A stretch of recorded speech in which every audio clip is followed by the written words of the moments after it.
What is up, folks? Briston Gaming. We are back with another exciting episode of 7 Days to 9 Mods Weekly, the show to figure out what mods are good for you. And this week we have a cool week ahead of us. As you guys can see from the background and from the mod list, we're going to cover some cool stuff. But before we jump into anything, again, I'm going to say thank you mod authors and thank you community members, because mod authors, it's just so cool to see the stuff you guys come up with, and community members, the support, just it means the world to us. Thank you guys so much.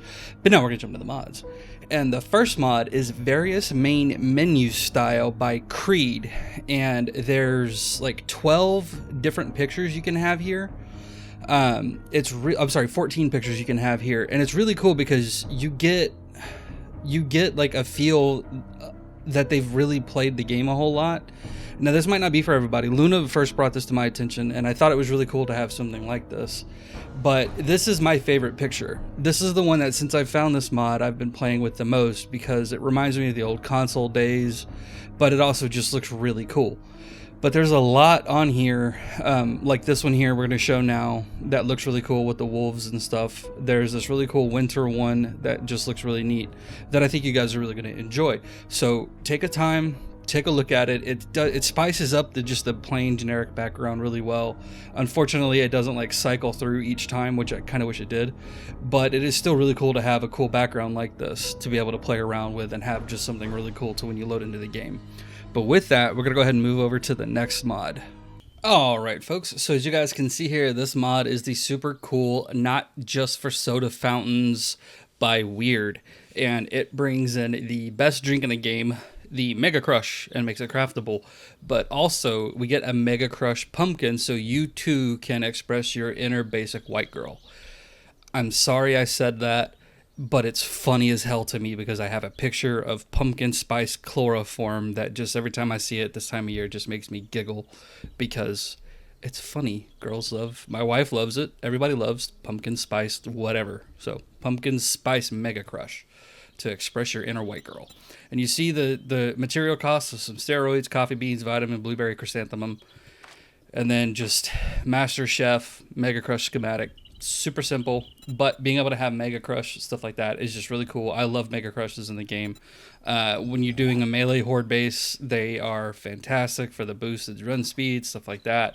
You can run around, get some breathing room, and you really don't even have to have a horde base if you have your character built a certain way, certain gear, and a Mega Crush. You can literally just run around, shoot and punch zombies all night, which is insanely fun. Who needs a base when you've got that, right? But with that, we're gonna go ahead and move over to the next mod. Alright, folks, so this next mod is the Workstations Repaired by Wolfbane5, and it's just a really cool mod that gives you a chance to get workstations that, with just the most minimal amount of resources, you can repair and make working again on your own. So, like you see, we have some workbenches and workstations type stuff here. So we're going to come up here to the cement mixer, right?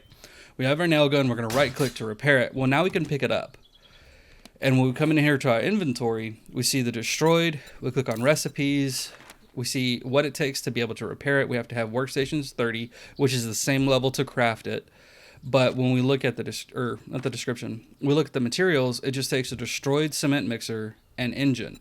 Whereas if we say mixer here, and we look at the requirements between the two, so this one requires forged iron, spring, and mechanical parts. Whereas this one, just, one engine. And, of course, the destroyed cement mixer. And it's the same thing for this battery bank, or the generator, or even the dew collector. So, like, the dew collector is really, really good because, it can be kind of a pain in the ass to, if it gets destroyed, you don't want to have to gather up 100 scrap polymers and all that other stuff. Well, this one, you just, another water filter, some scrap polymers, boom, you're good to go.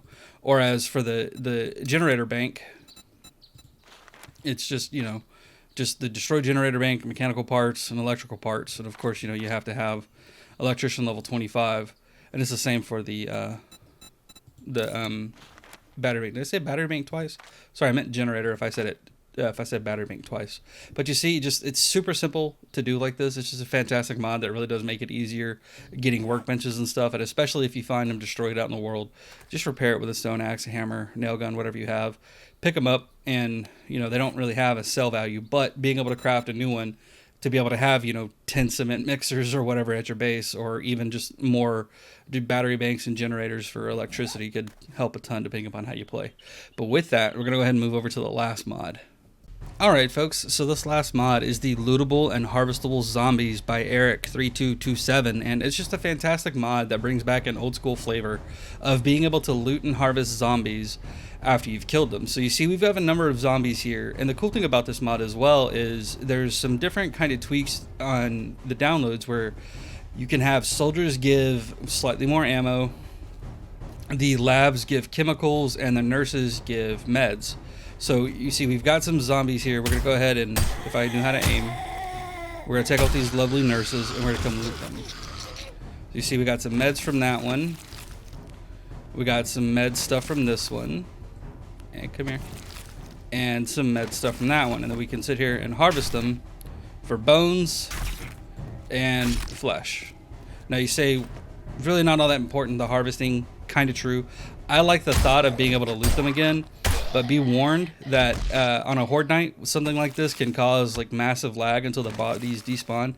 And you see the soldiers are giving, you know, gear and ammo, which is kind of nice as well. So we take out these guys, they may give just, you know, kind of normal stuff.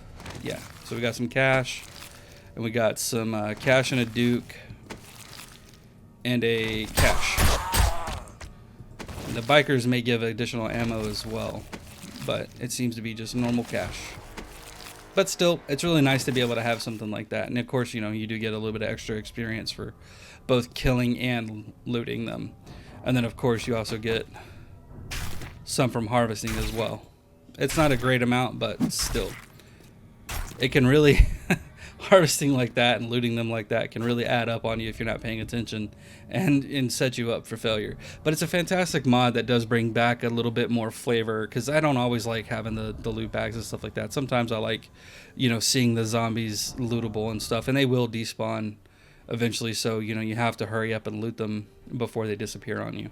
But with that folks, we are done for the week. Thanks for sticking around. I hope you had fun. If you liked the episode, go ahead, like, subscribe, all the good stuff. But have fun, take it easy, and we will see you next time.